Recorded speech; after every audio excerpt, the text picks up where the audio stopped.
객관적으로 설명할게요. 법률 행위를 내가 하지 않고 남을 시킵니다. 이게 대리 제도인데, 갑이 지 소유 아파트를 팔아야 되는데 지는 서울 살고 아파트는 부산에 있다고 해봐요. 친구 을한테 부탁을 합니다. 을, 내 아파트 좀 팔아줘. 갑을 소유자, 본인이라고 하고, 갑으로부터 부탁을 받아서 매매 계약을 하는 사람을 대리인 그래요. 본인, 대리인. 자, 그러면 부산에서 대리인 을이 매매 계약을 하겠죠. 병은 상대방, 본인, 대리인, 상대방, 이 세 단어가 나오고, 대리인이 갑 아파트를 팔겠죠. 매매 계약이라는 법률 행위를 합니다. 자, 첫 번째, 본인 갑하고 대리인 을 사이 관계. 수권한다, 대리권 파트. 대리 권한을 부여한다, 대리권 파트. 두 번째, 대리인이 매매 계약이라는 법률 행위를 하죠. 대리인이 하는 법률 행위, 대리에서 하는 법률 행위, 대리 행위 파트. 세 번째, 대리인이 계약했지만 이 매매 계약의 효과, 소유권 주고 할 모든 효과는 본인에게 귀속, 효과 귀속. 대리인이 한 법률 행위의 효과는 모두 본인에게 귀속. 이게 첫 번째 대리 목차인 대리의 세 가지면 대리의 삼면 관계 그래요. 교재 보면서 살짝살짝 들으세요. 자, 교재 설명해 드릴 시간 없어. 가장 중요한 것만 해 드릴 거니까. 개관할게요. 대리에서 세 가지면. 첫 번째, 본인 갑하고 대리인 을 사이 관계. 갑과 을 사이 관계. 대리권 문제. 대리인이 계약하죠. 대리인이 법률행위 한다. 대리행위 파트 측면. 세 번째, 대리인이 계약은 했지만 이 매매계약의 효과는 다 본인에게 귀속돼요. 효과 귀속 측면. 따라서 대리의 경우에는 이 매매계약의 당사자는, 계약 당사자, 본인 갑하고 상대방 병이 계약의 당사자가 돼요. 따라서 비록 을이 계약은 했지만 이놈은 이 매매 계약의 당사자가 아니에요. 당사자가 아니야. 3자예요, 3자. 그래서 대리인은 매매 계약의 당사자가 아니에요. 어디까지나 이 매매 계약 당사자는 본인 갑하고 상대방 병이에요. 그래서 계약서에 갑이 매도인으로 나오고 병이 매수인으로 나오는 거예요. 그래서 대리인은 지가 계약 행동은 했지만 계약 당사자가 아니에요. 계약 당사자는 본인 갑하고 상대방 병이다. 그래서 모든 법률행위는 계약은 그 효과가 당사자에게 귀속되는 거예요. 대리인에게 효과 귀속되지 않아요. 그래서 갑이 소유권 넘겨줄 채무를 부담하는 거지. 매도인이니까. 얘가 돈 줄 채무 부담하고 소유권 주세요, 채권. 이게 대리에서 첫 번째 공부해야 될 대리의 세 가지면, 그러면 대리권 첫 번째 대리권 그래서 세 가지면, 대리 행위 두 번째 측면, 세 번째가 효과. 모든 효과는 본인에게 귀속. 대리권하고 대리 행위가 굉장히 많이 나와요. 자, 여기까지. 그 다음 두 번째 목차가 복대리라는 게 있어요. 복대리. 대리 앞에 복자가 있네요. 복대리는 뭐냐? 갑 본인이 을에게 내 아파트 좀 팔아줘 했어요. 그런데 을이 바빠, 시간이 없어. 그럴 때 지가 대리권을 수여하는 행위, 이걸 수권행위라고 하는데, 지가 매매계약, 대리행위를 하지 않고 딴 놈을 대리인으로 지가 선임해요. 수권행위 선임한다, 같은 말. 선택해서 임명한다. 지가 대리권을 수여해요. 이 병을 복대리인 그래요. 자, 그러면 복대리 개념을 외워버려야 되는데, 복대리인은 누구냐? 대리인이 여기다 이자를 붙여요. 대리인이 을이 대리인 지 이름으로 대리인 자신 이름으로 이걸 그대로 외워야 돼. 복대리는 대리인 자신 지 이름으로 선임한 수권한 선임한 본인의 대리인이다. 본인의 대리인이다. 이게 복대리 개념이에요. 이걸 그대로 외워야 돼요. 자, 이 그림 보면서 외웁니다. 대리인을이 지가 선임합니다. 수권. 대리권 수여행위, 수권행위. 대리인이 지 이름으로 선임한 이 병은 누구 대리인이냐? 을의 대리인이 아니에요. 갑의 대리인이야. 이유는 이놈은 누구 아파트 팔러 다녀요? 갑 아파트 팔러 다니는 거예요. 따라서 본인의 대리인이에요. 선임은 을이 했지만 대리인의 대리인이 아니라 본인의 대리인이에요. 본인. 그래서 시험이 이게 어마어마하게 나온다는 얘기죠. 복대리인은 본인, 갑의 대리인이지 대리인이 선임했다고 해서 대리인의 대리인은 아니란 얘기예요. 그래서 본인의 대리인이다. 기출 5번이야. 5번. 복대리인은 대리인이 선임했기 때문에 대리인의 대리인이다. X. 본인의 대리인, 갑 대리인이요. 이유. 갑 아파트 팔러 다니잖아. 이게 복대리 개념이에요. 복대리는 본인 갑의 대리, 복자 떼어버려. 갑의 대리인이에요. 복자 떼어버려. 중복 복자예요. 중복 복자. 그래서 복대리 개념, 대리인이 대리인 지 이름으로 선임한 본인의 대리인이다. 이것만 해요. 자, 무권대리. 무권대리 갑니다. 지금 개념만 보는 거 11페이지. 세 번째를 볼게. 지금까지 배운 건 대리권이 있는 대리행위를 봤어요. 유권대리라고 해요. 자, 말은 권자지만 대리권은 이 권자는 권리권자가 아니라 권한이라고 해요. 시험에 안 나와요. 대리권한 그래요. 권이 붙었지만 권리가 아니에요. 대리권한 그래요. 권한. 자, 대리권한이 없이, 대리권 없이, 대리권한 없이 이 권은 대리권한. 대리권 없이 대리하네요. 무권대리. 무권대리 반대는 유권대리. 이 두 번째 동네까지는 유권대리 동네고 대리권 있는 대리행위를 우리가 배우는 거고 세 번째 무권대리는 대리권 없이 갑의 대리인인 것처럼 장난쳐요. 무권대리. 자, 그러면 무권대리는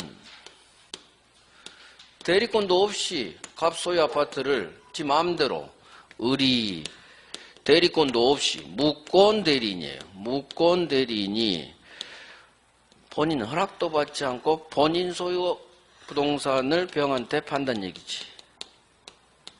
자, 그러면 한번 생각해 봐요. 누군가가 갑 입장에 내가 갑이 돼야 돼요. 누군가가 내 허락도 없이 내 아파트를 내 대리인으로 장난치고 팔았다. 등기까지 넘겨줬다. 그러면 내 아파트 소유권이 넘어가느냐? 넘어갈까요? 안 넘어갈까요? 절대 안 넘어가요. 소유권 절대 원칙이. 어느 누구도 내 허락 없이 내 재산 마음대로 못 날려요. 따라서 누군가가 내 허락 없이 무권대리인이 내 허락 없이 아무리 매매계약해도 본인은 피해받지 않아요. 즉, 이 무권대리인이 한 법률행위, 이 매매계약, 무권대리인이 한 법률행위, 이 매매계약은 본인 갑에게 아무런 효력을 발생하지 않아요. 본인에게 무권대리는 무효예요. 그래서 병이 갑한테 야 갑! 소유권 넘겨줘 할 채권도 없고 줄 채무도 없고 설사 등기가 넘어가도 넘어가지 않아요. 소유권이. 이게 무권대리의 가장 기초예요. 어느 누구도 내 재산을 남에게 처분할 수 없어요. 따라서 무권대리인이 한 이 매매계약 법률행위는 본인에게 무효예요. 아무런 힘이 발생하지 않아요. 채권도 없고 줄채무도 없고 소유권도 넘어가지 않아요. 문제는 우리 법이 본인에게 이 매매계약은 무효인데 이놈이 아들놈이라고 해봐. 아들놈이 아버지 몰래 땅 하나 팔았다는 얘기죠. 문제는 이 땅이 5억짜리인데 아들놈이 장사를 잘했네? 10억으로 팔았어. 그럼 아버지가 5억짜리를 너 10억이나 판 거야? 무효야. 하지만 본인 입장에서는 잘 판 거죠. 그러면 이 무효인 매매계약을 유효로 하고 싶을 수가 있어요. 그럴 때 무효인 매매계약을 유효로 만들 수가 있어요. 이게 바로 아까 봤던 무효인데 유효로 합시다. 추인. 그래서 본인이 이 무효인 매매계약을 본인이 추인해서 유효로 만들어버릴 수가 있어요. 그래서 추인합니다. 의사표시. 본인에게 권리를 2개 줘요. 우리 법이 무권대리는 본인에게 아무런 효력이 없는 무효인데 본인 추인하세요. 추인하고 싶으면 추인하세요. 추인권을 줘요. 추인합니다. 의사표시. 추인을 하면 이 무효인 법률행위가 본인에게 이제 유효로 바뀌어요. 추인이란 게 뭐냐? 무효인 법률행위를 유효로 만들어버리는 의사표시예요. 추후 인정한다. 추후 인정한다 해서 추인이에요. 무효인데 유효로 합시다. 이게 추인이에요. 그래서 아까 봤던 무효행위 추인은 무효인데 유효로 합시다. 본인에게 추인권을 줘서 무효인 매매계약을 유효로 만들어버려요. 이게 무권대리에서 본인의 추인이에요. 또 2번째, 아예 무효지만 추인 거절해서 확실히 무효로 만들어버릴 수 있어요. 그러면 여기서 개념 하나가 나와요. 현재는 무효지만 본인이 추인하면 이 무효인 계약이 유효로 바뀌어버리죠. 따라서 이 무효는 원래 무효는 처음부터 끝까지 확정적으로 무효예요. 하지만 추인하니까 유효로 바뀌어버리네. 그래서 이 무효를 유동적 무효 그래요. 유동적 무효, 확정 무효 반대말이에요. 확정 무효가 원칙인데 예외적으로 현재는 무효인데 어떤 행동을 하면 유효로 바뀌어버리네. 따라서 이 무효 상태는 확정적인 무효 상태가 아니라 언제든지 가변할 수 있는 무효. 유동적이다. 움직일 동자에 흐를 유. 이 무효는 확정적으로 처음부터 끝까지 무효 아니에요. 변할 수가 있어요. 유동적 무효 상태라고 해요. 그래서 본인이 추인하기 전에는 이 무권대리한 법률행위는 무효인데 추인 전에는 확정 무효가 아닌 유동적 무효다 이 말이 나와요. 유동적 무효 반대 확정 무효. 그래서 본인한테 추인권 또는 추인 거절권. 아예 나는 추인할 생각이 없어 이놈아. 그러면 이 무효가 확실히 무효가 돼요. 확정 무효. 그래서 추인하면 유효로 바뀌고 추인 거절 이건 뭐 거의 시험에 안 나와요. 추인 거절하면 유효로 될 수 없겠죠? 확정 무효. 자 그러면 본인이 가지고 있는 권리 추인 거절권. 그 다음 본인한테 2개를 줬으면 상대방 병한테도 권리를 줍니다. 우리 왜 공평하게. 상대방한테 권리 2개 줘요. 첫 번째 최고. 2번째 철회. 자 최고는 상대방 병이 추인권자인 본인한테 얘 무권대리네? 너 추인할지 말지 좀 알려줘. 추인 여부에 대한 답 좀 해줄 것을 물어보는 거예요. 그래서 최고는 추인권자인 본인에게 얘의 무권대리 행위, 무효인 행위에 대해서 추인할지 말지 추인 여부에 대한 답 좀 해줄 것을 추인 여부에 대해서 답을 해줄 것을 물어본다. 이게 최고예요. 2번째, 철회. 철회는 거두어 들어버려. 병이 이놈이 대리인이라고 믿었는데 대리권이 없어. 문제는 5억짜리 땅을 10억에 이놈이 계약했을 때 벌어져요. 본인은 잘 팔았으니까 추인하고 싶겠죠. 대신 병 입장에서는 대리권이 없고 가만 보니까 2배 주고 산 거야. 그러면 이 계약을 없애버리고 싶어. 무효로. 그럴 때 거두어 드리는 게 철회예요. 철회합니다. 의사표시. 철회로 날려버리는 걸 말해요. 그래서 상대방 병이 철회합니다 하면 확정 무효가 돼요. 확정 무효. 이 무효를 확정적으로 무효로 만들어요. 확정적으로. 그러면 5억짜리 땅을 을이 10억에 팔았을 때 이해가 대립돼요. 본인 입장에서는 2배 주고 팔았으니까 잘 판 거죠. 얘는 추인하고 싶겠고. 상대방 입장에서는 배나 주고 산 거죠. 잘못 샀죠. 철회로 날려버리고 싶겠죠. 서로 이해가 대립돼. 먼저 한 놈이 이겨요. 그래서 이 추인합니다. 그러면 확정유효. 얘가 먼저 추인 전에 철회 하면 철회되는 거예요. 추인하고 철회는 먼저 한 놈이 이긴다. 즉 갑이 추인을 했다면 더 이상 병은 철회를 할 수 없는 거고, 병이 철회를 했다면 더 이상 본인은 추인할 수 없는 거예요. 추인하고 철회는 먼저 한 놈이 이긴다. 이게 바로 무권대리의 가장 기초예요. 개념만 했어요. 본인이 가지고 있는 추인 거죠. 상대방이 가지고 있는 최고, 철회권. 여기서 하나 더. 최고는 의사표시가 아니에요. 의사표시가 아니면 법률행위다 아니다? 법률행위도 아니에요. 기출 4번. 최고는 의사표시 아니에요. 법률행위 아니에요. 추인합니다. 의사표시. 철회합니다. 의사표시. 하지만 최고는 의사표시가 아니야. 물어보는데 왜 의사표시가 아니에요? 의사표시 같은데? 아니에요. 아니에요. 의사표시가 아니니까 법률행위 아니에요. 일단 이것만 하세요. 그래서 최고는 의사표시 아니에요. 의사표시가 아니면 법률행위도 아닌 거예요. 그럼 너는 뭐니? 네 정체는? 저는요, 의사랑 비슷해요. 그런데 의사 표시가 아니라 저는 내 속마음을 상대방에게 물어보는 통지라고 해요. 의사의 통지. 의사표시가 아니니까 법률행위 아니에요. 근데 의사적 요소가 있기 때문에 법률행위랑 좀 비슷해요. 사람들이 헷갈려요. 그래서 저를 준 법률행위라고 해요. 아이고, 말이 왜 이렇게 어려워.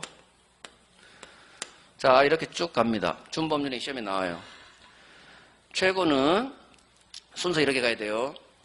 추인합니다. 의사표시. 철회합니다. 의사표시예요. 하지만 최고만큼은 물어보는 최고.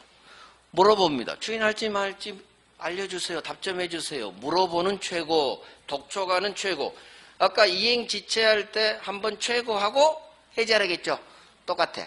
이 최고는 상대방에게 답점해줘. 답점, 확답, 답점해줘. 그것을 물어보는 거예요. 물어보는 거. 의사표시랑 비슷하지만 의사표시가 아니에요. 의사표시 아니다. 따라서 법률행위도 아니다. 너는 정체가 뭐냐? 물어보니까 저는 의사표시랑 좀 비슷해. 의사 2글자 가져와. 하지만 의사표시가 아니라 의사의 통지예요. 의사의 통지로서 준 법률행위라고 해요. 준 법률행위가 뭐냐? 준자는 비슷할 준자. 뒤에 놈은 아니야. 근데 뒤에 놈하고 비슷할 때 준자를 붙여요. 그래서 준 법률행위라는 것은 뒤에 놈은 아니에요. 즉 법률행위는 아니에요. 근데 법률행위랑 좀 비슷해요. 법률행위 아니에요. 준 법률행위. 의사의 통지. 나중에 하면 돼요. 저런 건 외워야 돼요. 그래서 대리를 개관했어요. 그래서 오른쪽 협의의 무권대리 3번 2조 11페이지 본인이 가지고 있는 권리 2개 추인, 추인 거절권 상대방도 2개 최고, 철회권, 철회권. 자, 넘어가요. 이 정도 제목만 들어봐요. 자, 무효 취소 봤어요. 넘어갈 거예요. 쭉 가봐요. 물권법 쭉 가봐요. 쭉 가봐요. 어디를 가느냐? 취득시효 갈 거예요. 23페이지 소유권. 23페이지 소유권 파트 보고 오늘 마칠게요.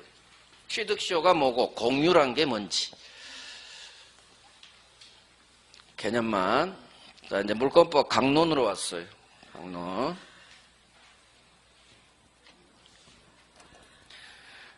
강론에서 첫 번째 배우는 물권이 점유권이에요. 점유권. 두 번째가 소유권이에요. 점유권, 소유권. 그 다음에 소유권의 일정 측면을 제한하는 제한물권. 이 제한물권은 다시 소유권이 가지고 있는 사용, 수익 측면에 제한이 들어가는 용익물권, 그 다음에 처분 측면에 제한이 들어가는 채권, 담보를 위한 담보물권.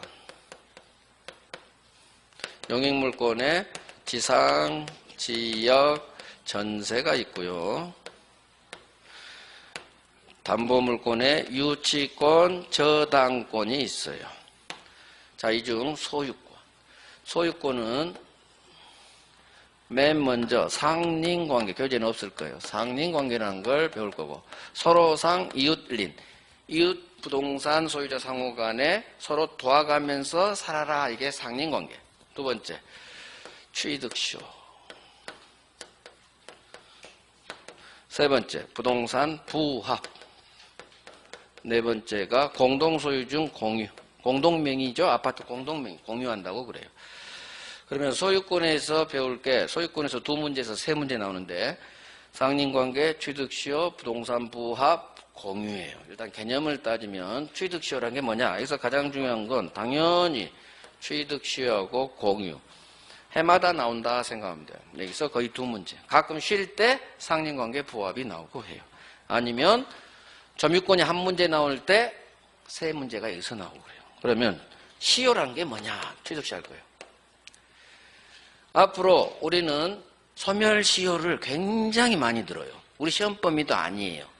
시험 범위 민법 총칙 마지막 파트가 소멸시효인데, 소멸시효는 계속 총칙부터 특별법까지 나와요. 알아야 돼요. 시효제도라는 게 있어요. 시효제도라는 게 있는데, 자, 시효는 시간시, 효력, 효자예요. 시효제도라는 게 뭐냐? 시효제도는 두 개가 있어. 하나는 소멸시효라는 게 있고, 하나는 취득시효라는 게 있어요. 소멸시효는 일정한 시간이 지나면 권리가 소멸시켜버리는 효력이 발생해요. 일정한 시간이 지나면 내 권리를 법이 없애버려요. 채권. 내가 친구한테 돈 빌려줬어요. 자, 1억을 빌려줬어요. 나는 가베대 채권 돈 받을 게 있는데, 돈 갚어! 채권을 돈 갚어! 행사한다고 하는데 10년 동안 돈 갚어! 하지 않으면 채권 날려버려요. 소멸시효기간, 시효기간 그래. 그러니까 채권은 10년. 어떤 권리를 행사할 수 있는데도 행사를 안 했어. 그때는 법이 당신은 권리 행사할 생각이 없나 보네요. 없애드릴게요. 없애버려. 아주 깡패법이에요. 깡패법. 그래서 돈 빌려줬다. 10년 동안 돈 달라고 안 했다. 날아가 버립니다. 채권이 소멸시효가 완성됐다고요. 권리가 소멸해버려요. 대표적인 게 채권은 10년.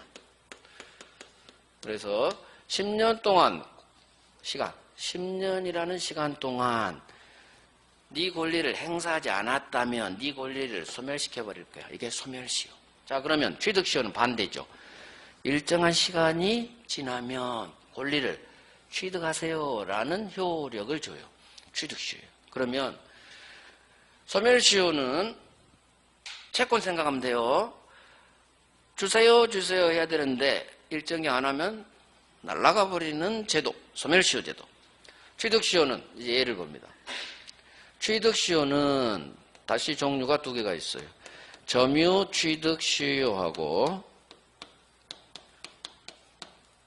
등기부 취득시효, 이렇게 두 개로 나뉘어요.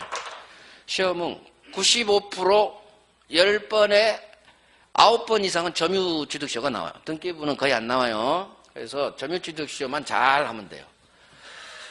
등기부는 내용도 별로 안 되고 나오지도 않아요. 자, 점유 취득시효를 잡습니다. 점유 취득시효라는 게 뭐냐? 을이에요. 을이 토지를 점유합니다. 점유한다는 것은 여기서 산다는 얘기, 사실상 집에. 문제는 얘가 등기가 안 된 상태에서 어떤 사유로 점유했어요. 등기부 등본상 소유자는 갑으로 등기가 돼 있어요. 그런데 이 땅이 강원도에 있어서 등기만 박아놨지 한 번도 안 와봤어. 그래서 을이 자기 땅에서 산다는 걸 얘는 모르고 있었어요. 자, 이 의리토지에서 산 지가 20년이 됐어요. 그러면 20년간 남의 토지를 점유했다면 당신은 소유권을 먹으세요. 법이 소유권이라는 권리를 취득시켜요. 20년 동안 타인의 부동산을 일정한 요건으로 점유했다면 소유권 먹으세요. 이게 점유취득시효. 요건이 있어요. 이 점유는 평화스럽게 점유해야 돼. 평온. 그 다음 공공연하게 대외적으로 떳떳하게 공연. 가장 중요한 소유의 의사로 점유해야 돼요. 자주 점유. 점유권에서 나오는 개념인데 취득시효랑 같이 연결돼요. 자주 점유는 스스로자 주인주자예요. 소유의 의사로 점유하는 걸 자주 점유. 평온, 공연, 자주 소유의 의사로 20년간 점유하면 당신 취득시효 완성. 점유 취득시효 완성됐다고요. 그러면 시효가 완성됐다고 해서 바로 소유권은 먹을 수가 없어요. 우리 법이 당신은 시효 완성하면 시효 완성 당시 소유자 등기부등본을 열어봐요. 소유자가 갑으로 돼 있네요. 그러면 등기부등본상의 등기명의인 소유자가 갑이겠죠. 등기해야 소유자니까. 시효 완성 당시 소유자를 상대로 나한테 나 취득시효 완성됐으니까 소유권 넘기세요 라는 채권을 줘요. 시효 완성의 효과요. 점유 취득시효가 완성되면 효과. 시효 완성 당시 소유자를 상대로 등기, 자기 채무자는 시효 완성 당시 소유자에 대해서 소유권 주세요, 등기 넘겨주세요라는 소유권 이전 채권을 줘요. 그러면 을은 취득시효 완성자, 시효 완성자는 상대방, 자기 채무자는 시효 완성 당시 소유자 갑을 상대로 나 취득시효 완성했으니까 나에게 소유권 넘겨주세요 할 수 있는 채권을 취득해서 행사하겠죠. 등기 주세요. 그래서 자기 앞으로 소유권 이전 등기를 하면 그때 소유권 취득. 자, 그러면 을하고 갑은 계약을 하지 않았어요. 근데 소유권 취득이라는 결과는 어떻게 발생했느냐? 법 규정.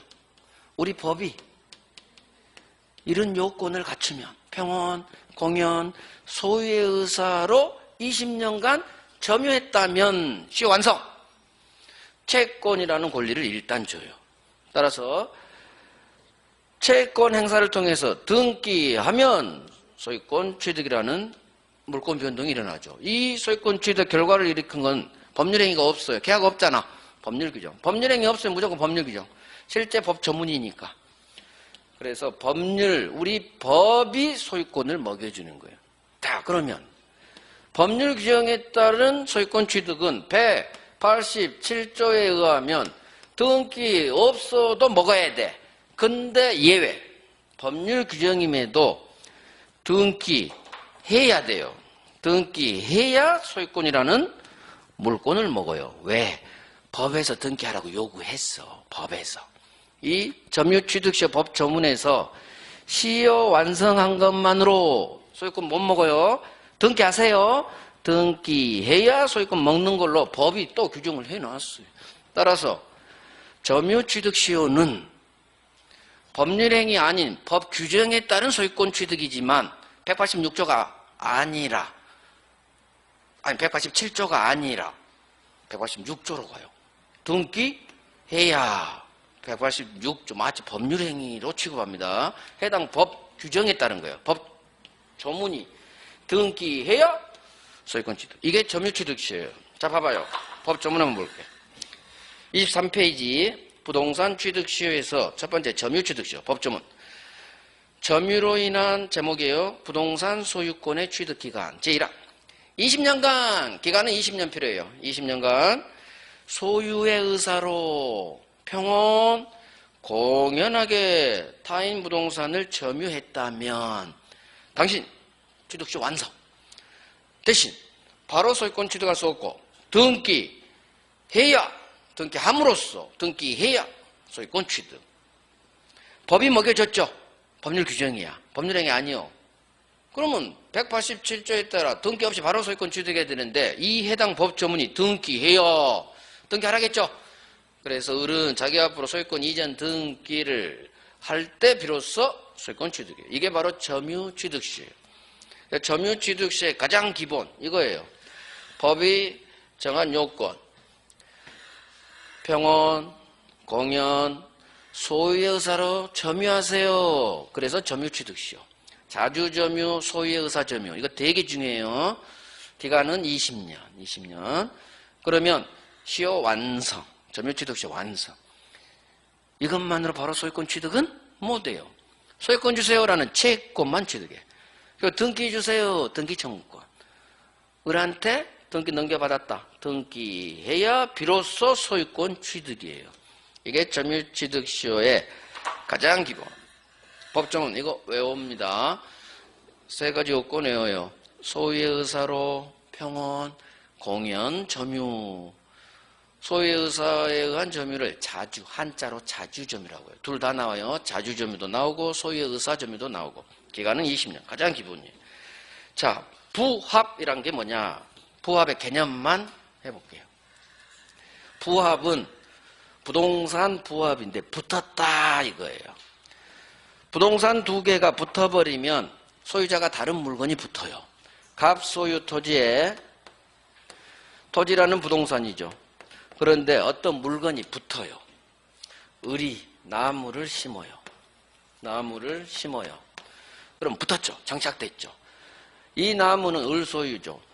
서로 소유자가 다른 두 개의 물건이 붙었어. 좀 떼기가 곤란해. 그럴 때 갑소유 토지고 을소유 수목인데 붙어버리면 소유자를 한 놈으로 몰아줘 버려요.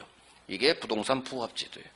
소유자가 다른 두 개의 물건이 붙었을 때 어디에 붙느냐? 부동산에 붙어야 돼요.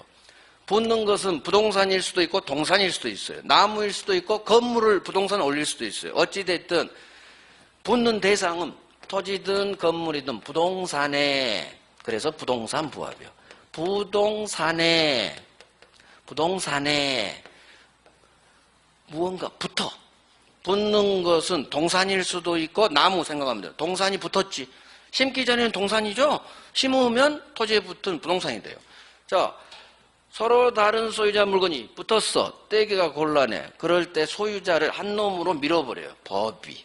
누구한테 밀까? 을한테 통일시켜버릴까요? 토지 소유자인 갑한테 소유자를 밀어줄까?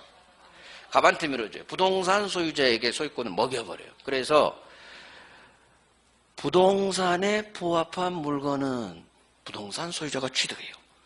갑이 이 수목 소유권을 먹어버립니다. 그게 부합이에요. 자, 부동산의 부합. 부동산 소유자는, 즉 토지 소유자 갑은 지 토지에 부합한 물건, 나무, 소유권을 취득한다. 이걸 부합물 그래요. 부합된 물건을. 그러나 타인의 권원에 의해 부속된 것은 그러지 아니하다. 그 얘기는 부합하지 않는다. 소유권 취득 못한다. 자, 여기서 부속이란 말이 나오죠. 부합물, 부속물이에요. 지금 단어 하려고 한 거예요. 부합됐다. 이걸 부합된 물건, 부합물이라고 해요. 그러면 토지 부동산 소유자인 토지 소유자가 부합한 이 수목 소유를 갑이 먹는다는 얘기예요. 갚게 돼요. 토지도 나무도 갚게 돼버려요. 그러나 단서, 이 나무가 갑이 먹으려면, 이 나무를 갑이 먹으려면 이 을이 나무 심은 놈이 허락 없이 무단으로 심었을 때만 먹어요. 이유, 만약 이 을이 토지를 빌린 지상권자다 또는 임차인이다. 그러면 토지 임차인이나 토지 지상권자는 지가 나무 심을 수 있거든.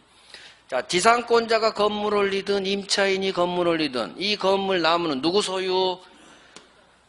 얘들 소유예요. 정당한 권리에 근거해서 심으면 부합하지 않는다는 얘기야. 따라서 이 나무를 무단으로 식재해야 부합되는 거고, 을이 지상권자이다 임차인으로서 나무를 심었다면 이 나무는 토지에 부합하지 않아요. 부합하지 않아요. 즉, 을 소유가 돼요. 자, 부합하지 않는다 이 말을 부속물이라고 해요. 부속된 물건. 앞으로 부속물이란 단어는 되게 중요해요. 임대차에서 한 문제로 나오니까. 그래서 부합물 반대가 부속물이에요.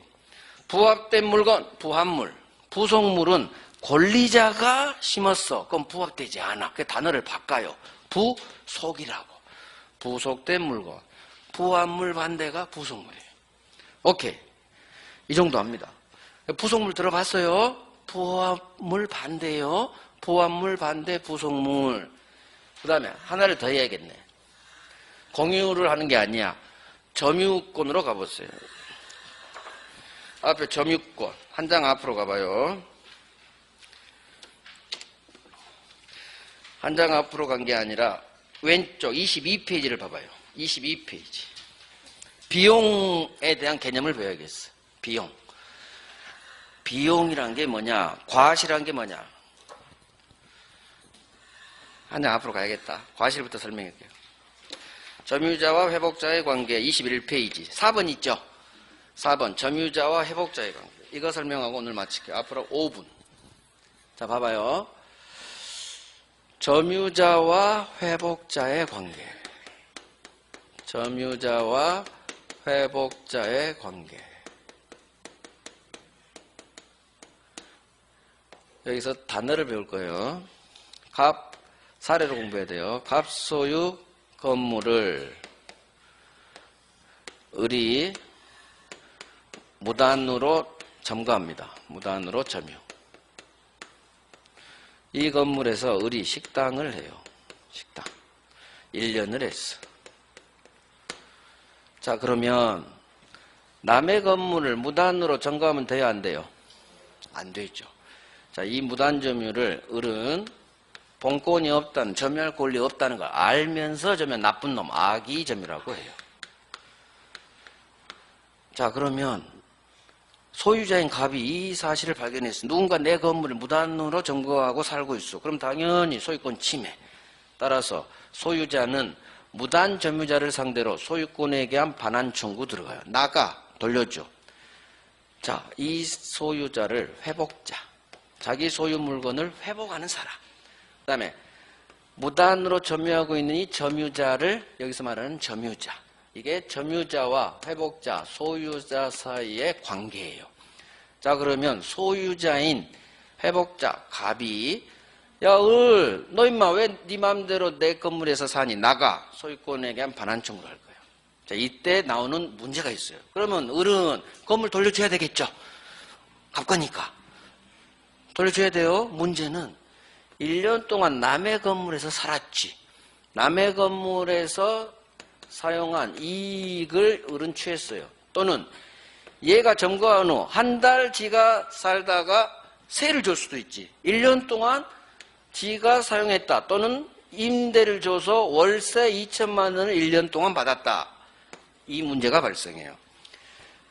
무조건 지가 살면 사용이익, 세 주면 임료상당, 차임상당, 부당이득을 얻었다고 해요. 남의 건물에서 세 안 주고 한마디로 돈 벌었잖아요. 다 부당이득. 자, 이런 걸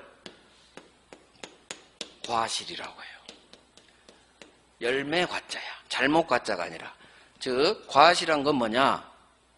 어떤 물건으로부터 이득을 얻은 걸 과실이라고 해요.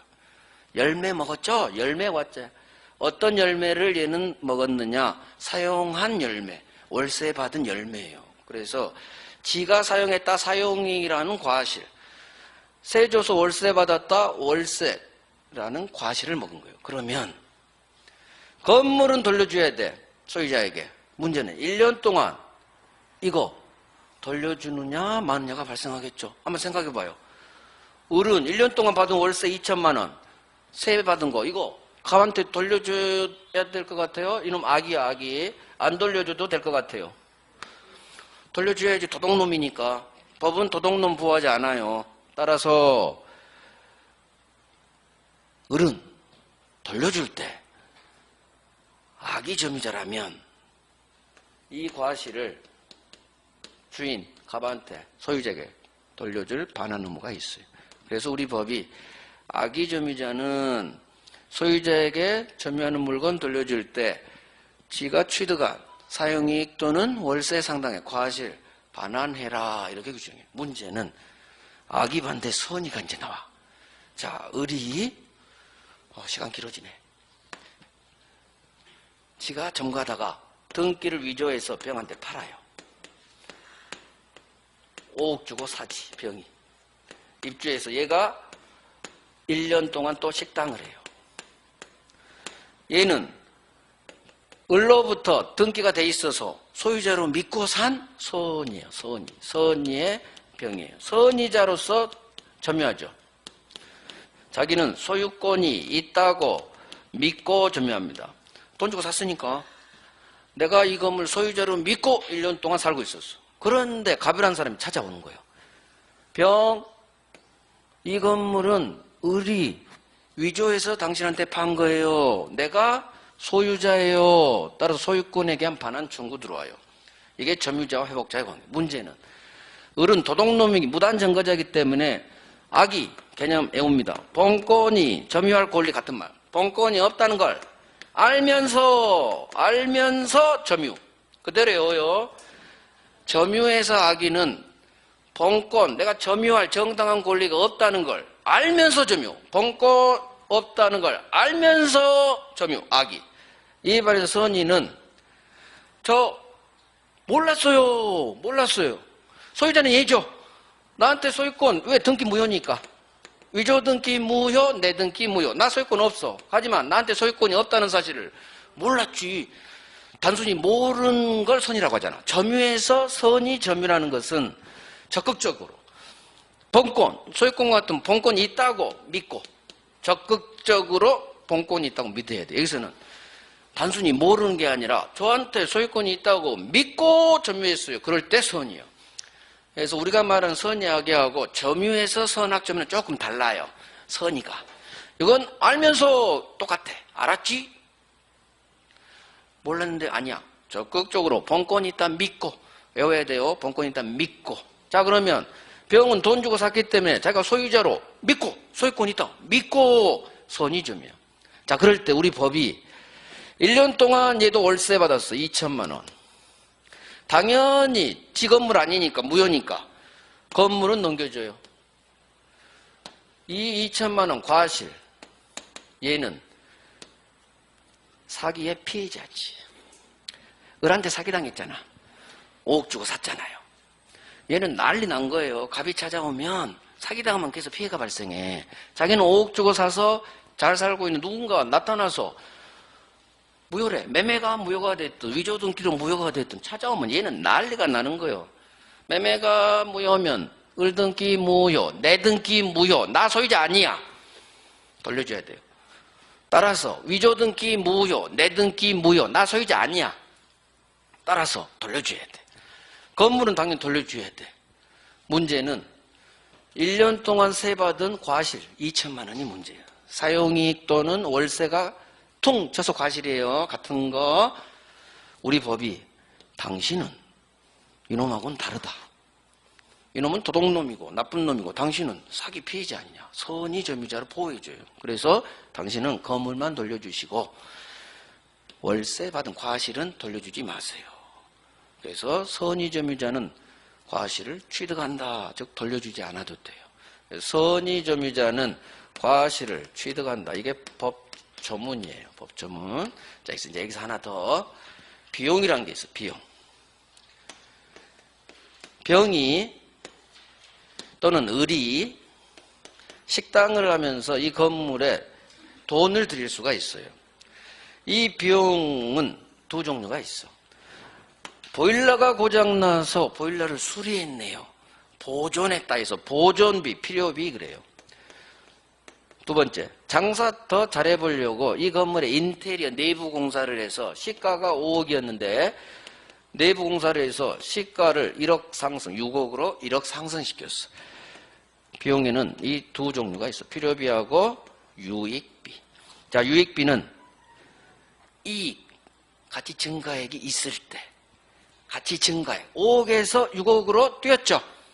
가치 증가분이 있을 때 이 토한 비용을 유익비, 이익을 발생시킨 비용, 유익비라고 해요.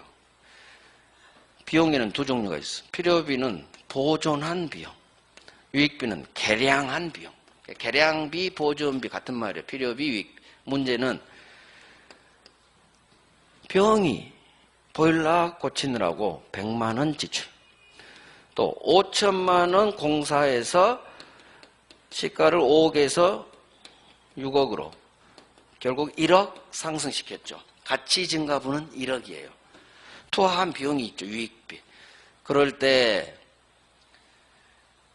이 100만 원하고 시가상승분 1억 또는 공사금액 5천만 원, 이 비용을 소유자에게 청구할 수 있는 권리를 줘요. 왜냐하면 어차피 보일러 고장나면 소유자가 고쳐야 되잖아. 그 다음에 객관적으로 시가를 얘의 공사로 1억이 상승됐죠. 따라서 얘의 행동으로 갑이 지불해야 될 100만 원 얘가 지불했고, 그 다음 유익비도 1억이라는 실제 증가 부분이 있기 때문에 이 비용에 대해서 갑에게 달라할 수 있어요. 이걸 비용 상환 청구권 그래요. 그래서 비용에는 종류가 두 개가 있다. 필요비가 있고 유익비가 있다. 지금 이 단어만 공부하면 돼요. 필요비라는 게 뭔지, 유익비라는 게 뭔지 이 사례로 기억합니다. 보일러 고쳤다. 필요한 비용이지. 뭐 얼어 죽을 거야 겨울에? 수리비, 필요비예요. 유익비는 가치 증가를 발생시켜야 돼요. 유익비. 이 비용에 대해서 돌려달라 할 수 있다. 이게 바로 비용 상환 청구권이에요. 그래서 자, 과실한 게 뭐냐? 이 단어 하려고 했어요. 과실한 것은 내가 살았으면 사용이익, 월세 받았으면 임료상당, 이런 게 과실. 그 다음에 한 장 넘겨서 단어만 합니다. 전미자의 비용 상환 청구권. 자, 비용에는 두 번째, 필요비가 있고 유익비가 있다. 필요한 비용, 이익을 일으킨 비용, 필요비, 유익비. 그래서 비용에는 필요비하고 유익비가 있다. 이 단어 하려고 한 거예요. 구체적 내용은 다음에 해도 돼요. 오케이. 이 정도 합니다. 이 정도. 자, 어차피 우리는 12월부터 3개월 동안 가요. 다른 학원은 이걸 2달 동안 해. 2달 교재예요. 2달. 8주. 근데 우리는 3주죠? 그래서 제가 3주에 맞춰서 교재를 꾸릴까 했는데 그건 너무 빈약해. 3주 얼마나 하겠어. 그래서 일단 교재는 2달치 교재예요. 그 다음 12월부터 이제 기본서 가지고 할 거예요. 이 책은 버리지 마시고 기본서를 볼 때 제가 밑줄을 그어드리겠지만 이것도 같이 봐요. 해당 파트. 여기 있는 내용은 반드시 알아야 될 내용이에요. 단순 기초가 아니에요. 단순 기초가 아니라 반드시 알아야 될 내용의 기초만 제가 해놨기 때문에 기본서 보면서 이 책이랑 같이 봐갔어요. 12, 1, 2. 결국 이 교재 확대본이 제 5월에 나올 핵심 요약집이에요. 제 요약집이 이 형태로 나와요. 이 형태로. 반드시 알아야 될 내용으로. 그래요. 입문 3주 마쳤어요. 이제 다음 주부터 기본서 가지고, 기본서 받았어요? 기본서 받았죠. 기본서 가지고 3달 할 거예요. 3달. 뭐 넘치지 뭐 3달이면 천천히. 다른 학원 2월까지 할 그 분량을 그대로 할 거예요. 똑같아요. 남들은 2달이냐, 우리는 1달, 3달이냐 그 차이. 제 진도는 똑같이 맞죠. 2월에 마칠 내용을 3달 동안 할 거예요. 그래서 입문 3주 동안은 가장 기초를 했어요. 가장 기초. 기초지만 반드시 알아야 될 사항, 서로 연결되는 것들. 그래서 이제 1월 달부터 기본서 보면서 또 하나하나 기본 쌓을 거예요. 그래요. 고생했어요. 다음 주에 봬요.